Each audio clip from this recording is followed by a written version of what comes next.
Hello friends, welcome back to my channel nursing career. Friends, आज मैं आपके लिए Himachal Pradesh staff nurse exam के लिए कुछ रिवीजन करने के लिए आपके लिए क्वेश्चंस लेके आई।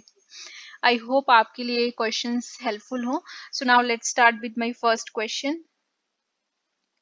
Labor take place after dash day of last menstrual period and its options are 300, 280, 365 and 240 and its answer is a 280 days. जो लेबर है वो कितने टाइम लेता है? 280 डेज और 40 वीक्स हम बोल सकते हैं from the first day of women last menstrual period. Question number second, the hormone that is injected to a pregnant woman at the time of delivery and its options are vasopressin, oxytocin, androgen and estrogen। तो इसमें हमारे पास answer है oxytocin. जो oxytocin एक ऐसा hormone है जो कहाँ से सिक्रीट होता है? हमारे posterior lobe of the pituitary gland से रिलीज होता है और इसका साइज जो है पी साइज होता है। और ऑक्सीटोसिन का हम यूज करते हैं इंड्यूस करने के लिए लेबर को और स्ट्रेंथन करने के लिए यूट्राइन कॉन्ट्रैक्शंस को और कंट्रोल करने के लिए ब्लीडिंग को after child birth. The next है हमारा question number third, the process of taking food into the digestive system is and it's options are ingestion, propulsion, digestion and elimination. तो इसमें हमारे पास आंसर है इंजेशन। जब हम फूड टेकन करते हैं डाइजेस्टिव सिस्टम में थ्रू अ माउथ और ओपनिंग बाय द प्रोसेस, जो ये प्रोसेस है उसको हम इंजेशन बोलते हैं। Question number fourth. The major constituent of bone is calcium sulfate, calcium phosphate, magnesium sulfate and sodium chloride। तो इसमें हमारा आंसर है कैल्शियम फोस्फेट। जो हमारी बोन होती है वो रिजिड पार्ट होती है हमारे वर्टिब्रल स्केलेटन की और 70% ऑफ जो हमारी बोन्स होती हैं वो बनी होती है हमारे calcium phosphate, calcium carbonate, calcium fluoride and calcium hydroxide and citrate से। देन हमारा नेक्स्ट क्वेश्चन है question number fifth, the site for needle prick in a neonate for blood glucose monitoring is and its options are heel, palm, forearm and leg। तो इसमें हमारा answer है heel। जो हम बच्चों का ब्लड ग्लूकोज मॉनिटरिंग करते हैं वो हम बच्चों के हील में जो है करते हैं क्योंकि ये सबसे ज़्यादा कन्वेंशनल मेथड है ब्लड सैम्पलिंग का और इसमें क्या हम इजीली जो है ब्लड जो है विड्रॉल कर लेते हैं। देन नेक्स्ट है हमारा question number six, the iron in the folic acid tablet for adolescent is dash colored and its options are red, blue, black and brown। तो इसमें हमारा आंसर है ब्लू। जो एडोलेसेंट के लिए आयरन और फोलिक एसिड के टैबलेट्स आते हैं वो ब्लू कलर के आते हैं और प्रेग्नेंट लेडीज के लिए पिंक कलर का आता है। Question number seventh, usual concentration of oxygen in the air is and its options are 10%, 21%, 41% and 80%। तो इसमें हमारे पास आंसर है 21%। Question number eight, the part of brain which is responsible for the coordination of movement is brainstem, thalamus, cerebellum and hypothalamus। तो हमारा जो part है brain का जो रिस्पॉन्सिबल होता है हमारी मूवमेंट को कोऑर्डिनेट करने के लिए तो वो होता है हमारा सेरिबेलम। जो सेरिबेलम है वो लोकेटेड होता है बैक ऑफ हेड और इसमें जो है हमारा सेरिबेलम है वो हमारी कोऑर्डिनेट करता है वॉलंटरी मसल मूवमेंट को, हमारे पोस्चर को, बैलेंस को और इक्विलिब्रियम मेंटेन करके रखता है। देन है question number ninth, the common symptom of tuberculosis are except and its options are cough for 3 weeks or more, sometime with blood or streaked sputum, fever especially at night, weight gain and loss of appetite। तो इसमें हमारे पास answer है जो weight gain जो है tuberculosis में नहीं होता है, बाकी ये तीनों सिम्टम्स होते हैं। ट्यूबरकुलोसिस में वेट लॉस होता है। देन नेक्स्ट है हमारा question number 10th, among these which antitubercular drug will damage the eighth cranial nerve and its options are ethambutol, isoniazid, pyrazinamide and streptomycin। तो इसमें हमारे पास आंसर है स्ट्रेप्टोमाइसिन। जो ड्रग है वो हमारे क्या करता है, एंटी ट्यूबुकुलर ड्रग है जो डैमेज कर देता है हमारी एट्थ क्रेनियल नर्व को। जो हमारी एट्थ क्रेनियल नर्व होती है वो होती है वेस्टिब्यूलो कोकुलर नर्व जो हमारी बॉडी में बैलेंस और इक्विलिब्रियम मेंटेन करके रखती है। द नेक्स्ट है हमारा Question number 11th. The nurse is teaching a group of diabetic patients regarding prevent of foot ulcer. Which of the following she emphasizes in her teaching? And its options are: treat small cuts promptly by disinfection with iodine, wash and inspect all the surfaces of the feet daily, cut the toenail by rounding edges, and option D, use hot water bottles to warm feet in winter to improve circulation. अगर किसी को क्या है, diabetic patient को अगर educate करना है, firstly तो उनके फुट अल्सर्स पे, फुट पे बहुत ध्यान देना पड़ता है, क्योंकि उनको अगर कहीं भी चोट लग जाए, इंजरी हो जाए, तो जो उनकी हीलिंग पार होती है वो बहुत ही स्लो होती है। तो फुट के लिए अगर सबसे पहले हमें नर्स को एजुकेट करना है, तो उनको बोलना सबसे अपने पहले अपने वॉश और इंस्पेक्ट करना है, अपने डेली जो है अपने फीट को इंस्पेक्शन करनी है, कि चेक करना है डेली और वॉश करने हैं। देन नेक्स्ट है हमारा question number 12th। The Glasgow coma scale has all except. सबसे पहले आपको पता होना चाहिए ग्लासगो कोमा स्केल जो है हम अनकॉन्शियस पेशेंट पे चेक करते हैं, उनका कॉन्शियस लेवल चेक करने के लिए, और न्यूरोलॉजिकल पेशेंट्स पे चेक करते हैं। तो इसमें हमारे पास क्या चीज़ें होती हैं? आई ओपनिंग भी होता है, मोटर रिस्पॉन्स भी होता है, वर्बल रिस्पॉन्स भी होता है। डी ऑप्शन जो है वो रॉन्ग है, सेंसरी इम्पेयरमेंट नहीं होता है। तो इसमें हमारा आंसर है sensory impairment. Question number 13th. In following, which of the following condition blood transfusion is contraindicated? किसमें हम blood नहीं देते हैं? Bleeding hemorrhoid, congestive heart failure, hemorrhage and hemophilia. Bleeding hemorrhoids में भी हम देंगे, कंजस्टिव हार्ट फेलियर में हम ब्लड ट्रांसफ्यूजन नहीं करते हैं, क्योंकि ब्लड उस टाइम पे हार्ट क्या है, हमारा ब्लड पंप नहीं कर पा रहा है, तो बाहर से ट्रांसफ्यूज करके कोई फायदा नहीं है। तो इसमें हमारा आंसर आएगा बी। देन नेक्स्ट है हमारा क्वेश्चन नंबर 14th.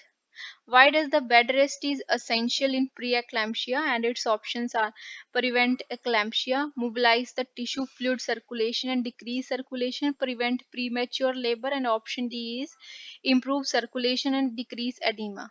तो इसमें हमारे पास आंसर है प्री एक्लैम्शिया में बोला गया है आपका बीपी इंक्रीज होता है, एडीमा होता है। तो उस टाइम पे अगर हम प्रेग्नेंट लेडी को क्या बोलेंगे, बेड रेस्ट के लिए बोलेंगे। इससे क्या होगा, उसका जो एडीमा जो है टांगों पे, पैरों पे आ जाता है, वो डिक्रीज हो जाएगा, और इससे उसकी ब्लड की जो सर्कुलेशन है वो इम्प्रूव हो जाएगी।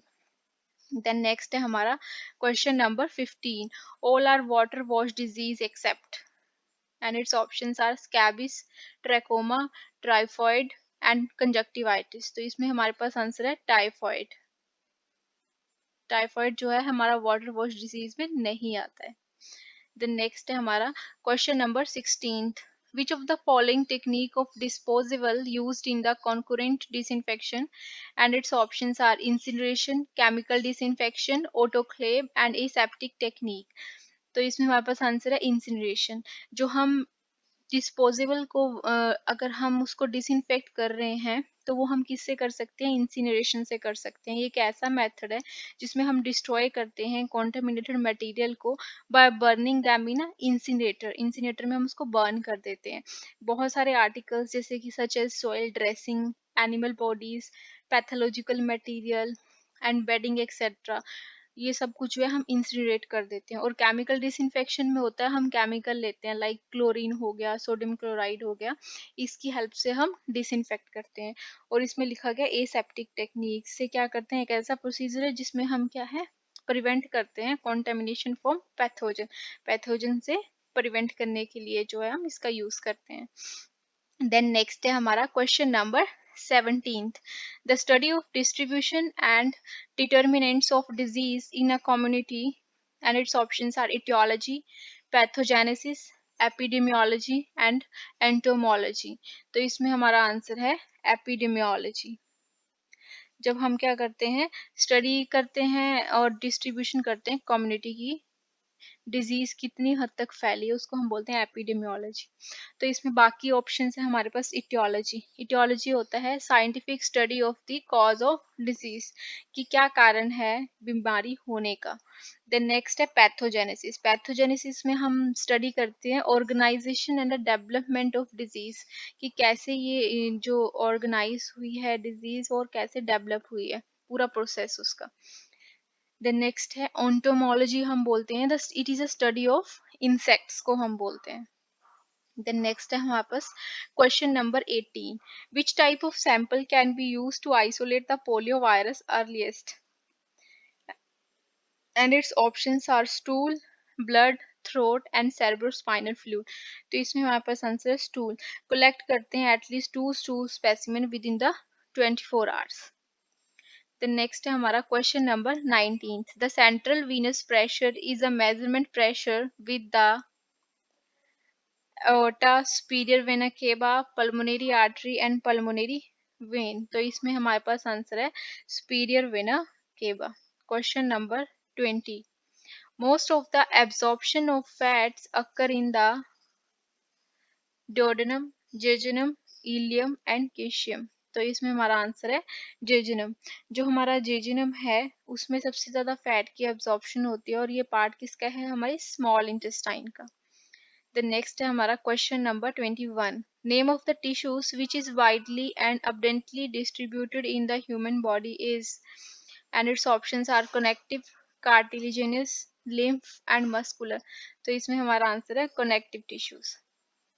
Question number 22, the only class of immunoglobulin which is transported across the placenta, and its options are IgG, IgD, IgK and IgM।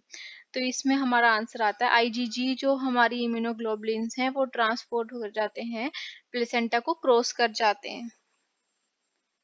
Question number 23rd, the deficiency of which of the following neurotransmitter in the brain will cause Alzheimer disease, and its options are acetylcholine, serotonin and gamma aminobutyric acid and dopamine। तो इसमें हमारे पास answer है acetyl choline. Acetyl choline जो है ये release होते हैं हमारे केमिकल्स नर्व सेल से और सेंड करते हैं signal to the other neurons और मसल सेल और ग्लैंड सेल्स से। Question number 24, as per WHO postpartum hemorrhage is defined as blood loss more than dash ml। तो कितने ml से ज्यादा होनी चाहिए, 500 ml, 1000 ml, 1500 ml and 2000। तो इसमें हमारे पास आंसर है 500 ml। Question number 25th, which of the following trace element is essential for the synthesis of insulin। तो इसमें हमारे पास ऑप्शन है iron, cobalt, zinc and sodium. तो इसमें हमारा आंसर आएगा जिंक। जिंक जो है हमारा बहुत ही असेंशियल ट्रेस एलिमेंट है और इम्पॉर्टेंट होता है वो हमारी ग्लूकोज की मेटाबॉलिज्म के लिए, और जिंक प्ले करता है क्लियर रोल हमारे सिंथेसिस में, स्टोरेज में एंड सिक्रीशन ऑफ इंसुलिन में। देन नेक्स्ट है हमारा question number 26, the setting of foetal head into the brim of pelvis is called descent, engagement, crowning of head and lighting. इसका answer आप मुझे comments में बता सकते हैं। Question number 27, the presence of stone in the urinary tract is called cholelithiasis, urolithiasis, kidney lithiasis and stone लिथेसिस। तो जो हमारे यूरिनरी ट्रैक में होते हैं स्टोन्स उसको हम बोलते हैं यूरोलिथेसिस।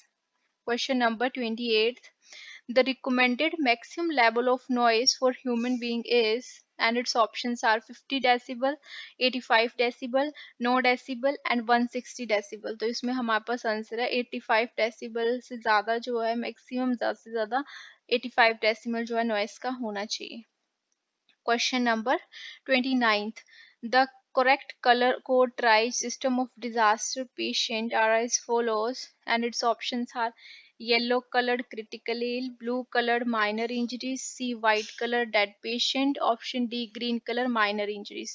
तो इसमें हमारा आंसर है ग्रीन कलर जो माइनर इंजरीज है वो हमारा ठीक है, बाकी रेड हम लाइफ थ्रेटनिंग में करते हैं, येलो हम can be delay up to 1 hour, green करते हैं हम अप टू 3 आवर और डिलेड के केस में करते हैं।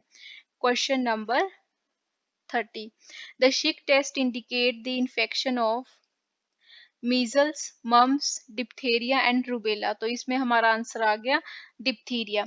शिक टेस्ट जो है डिटेक्ट करते हैं हम इसमें इम्यूनिटी टू डिप्थीरिया, और इसमें हम मेनली जो है 0.2 ml जो है इंजेक्शन लगाते हैं, इंट्राडर्मली लगाते हैं और लेफ्ट फोर आर्म में हम इंजेक्शन जो है लगाते हैं। Thank you guys, I hope आपको मेरी वीडियो नॉलेजेबल लगी है। नॉलेजेबल लगी है तो like share and comment. Thank you.